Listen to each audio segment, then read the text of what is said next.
Hi there, guys. I'm in a very beautiful spot here today. Spring is finally here, I think. We've had some warm days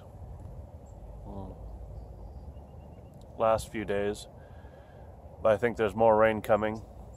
But today, able to get out here and enjoy a pipe and sit in this beautiful spot.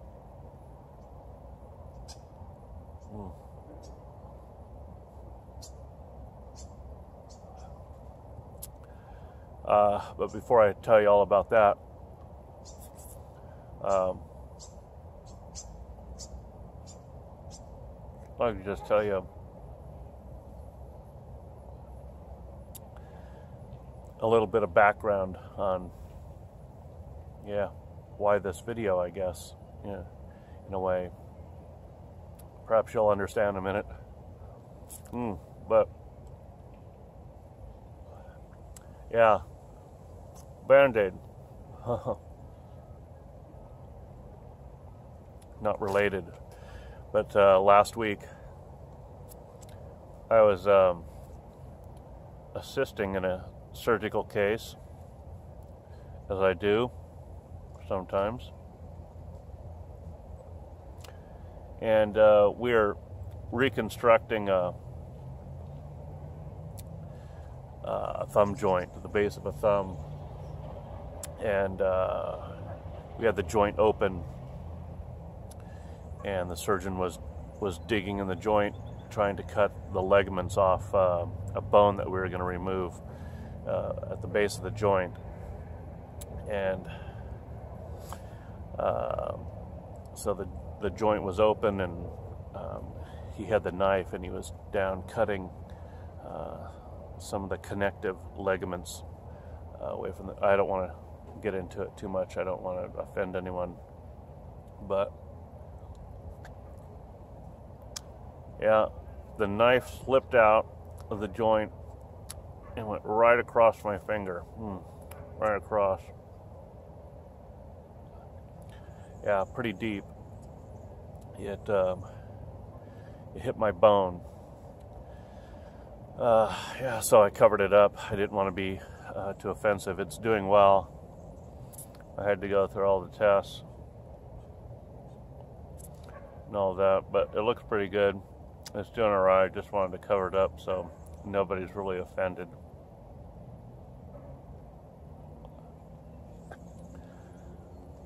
Anyways,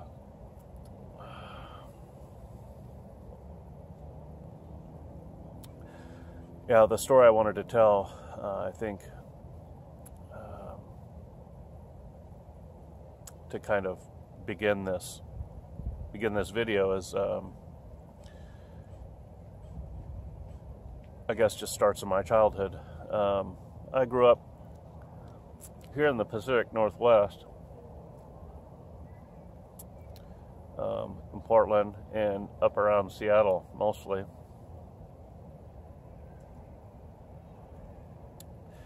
And the Pacific Coast here, there's a big influence from Asian culture. And since I was young, I had a great affinity, I think, for Asian culture, Asian history, Asian architecture, landscaping, all of that. So, we would take trips into the city, into Seattle, and go to the Asian markets and shops and sometimes restaurants. And I really enjoyed these trips. And as I got older, I enjoyed reading more about the history, various histories of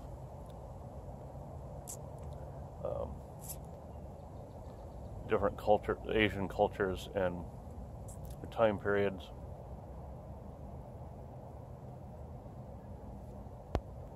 The different dynasties, the Mongolian, we call them Mongolian hordes, but they were just strong cultures that were influencing certain areas and gained control through political power and military might, of course. I liked reading about the different Khans, Genghis Khan, all of them. So all that was really interesting to me growing up. And my best friend in my early years of college was a Japanese language major. So a lot of that kind of stuck with me through the years. Just the influence of my childhood and the influence of the Asian culture, and I've always really appreciated it. Its quietness, its simplicity, its beauty, its meditative type nature, and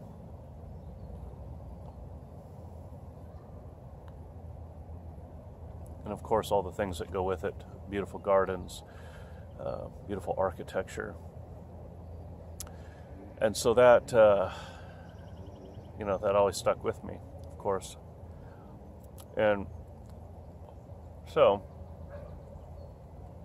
with pipe smoking,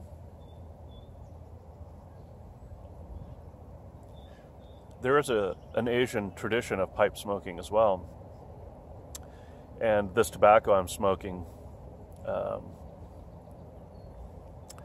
in a way, I think, just harkens back to that. And this pipe I'm smoking, by the way, this pipe is a Tsuge pipe. It's a bamboo shank. It's sandblasted. It's pretty simple pipe, but I think that fits the simplicity of, I would say, ornate simplicity of Asian design. So, anyways, the tobacco I'm smoking, all that background was just to get you to this tobacco I'm smoking, of course, and the place I'm sitting. So the tobacco is done by Drew Estate, blended by them for Tsuge. This is Fujin. Fujin is a wind god, and we have a bit of wind today. It's not bad, but the god is letting me know that he is here in the garden. So let me read what it says about this tobacco. It says, you'll be whisked away on clouds of heavenly Latakia and specially processed dark-fired tobacco. It doesn't really say which tobacco is dark-fired, Craftily blended and balanced with premium bright Virginias and exotic Orientals for natural sweetness and aroma. The character and flavor of our exquisite leaf selection come together for a remarkable pipe tobacco experience. So that doesn't really tell us too much, but we know there's Latakia in here. There's Oriental Turkish that adds that kind of deep spiciness, And then with the dark fired, and Perique in it, there's a real spiciness to pepperiness. So it's a really tasteful blend.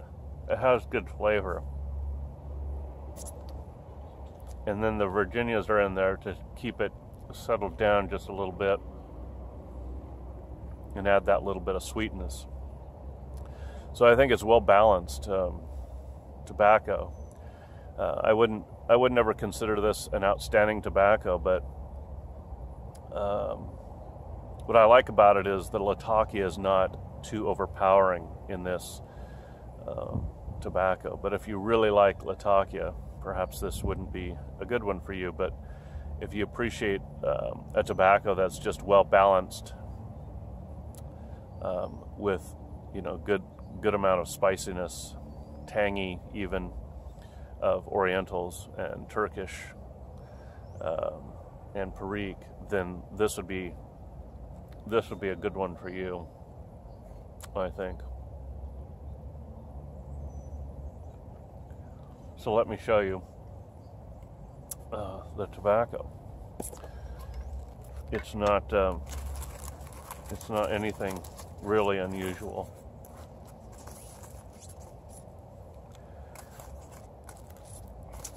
It's not a really dark tobacco. It may look dark here,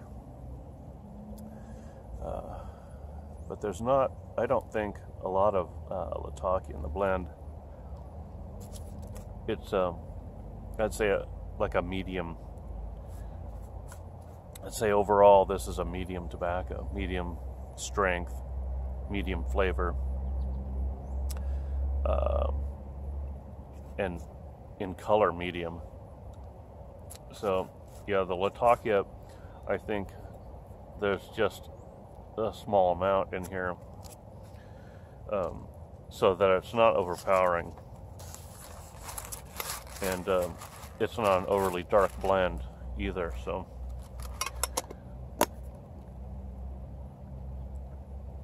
So if you're into the tobaccos that are like a Oriental Balkan style, I think this would be a good one for you.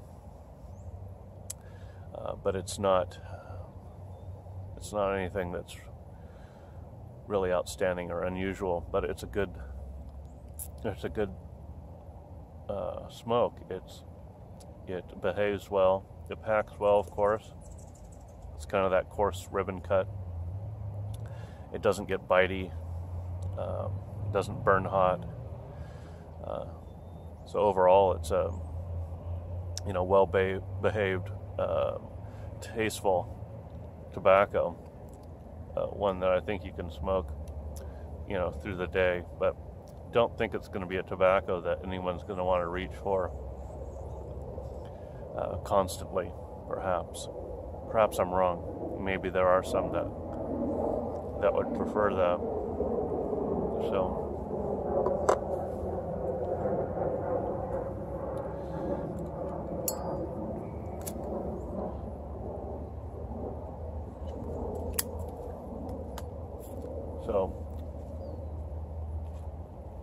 let me tell you where I'm sitting then.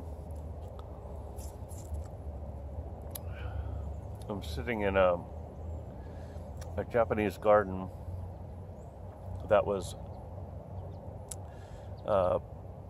built, I think, in the early 1970s or around 1970, so about 40 years ago, or more, almost 50 years ago. And there were some Japanese farmers in the area, and they wanted, I think, something like a piece of home for them, just a kind of an oasis, I think. But unfortunately, it was forgotten and came to disrepair, and yeah, it really looked bad for many, many, many years. And just recently, I think in the last 5-6 years, community groups came in together, worked hard, and brought it back to its. I wasn't here in the beginning, but apparently its former beauty. Brought it back to where it was, let's say, and now it's a beautiful place to come sit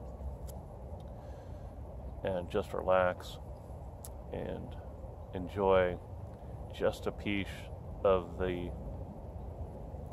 Let me take my pipe out. Just a piece of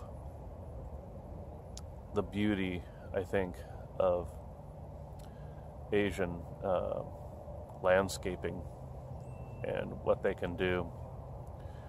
So, yeah, by the way, this little garden here is called Tsuru Island. It's surrounded by, it's not a very big island, but it's surrounded by water when the water is flowing at its fullest. So there's a bridge onto the island, and then a little river surrounds it all the way around. So I think that's it, guys. Hope you guys are enjoying your spring weather, if you get spring weather yet, and if not, I hope it comes soon. And hope you guys are enjoying a good pipe.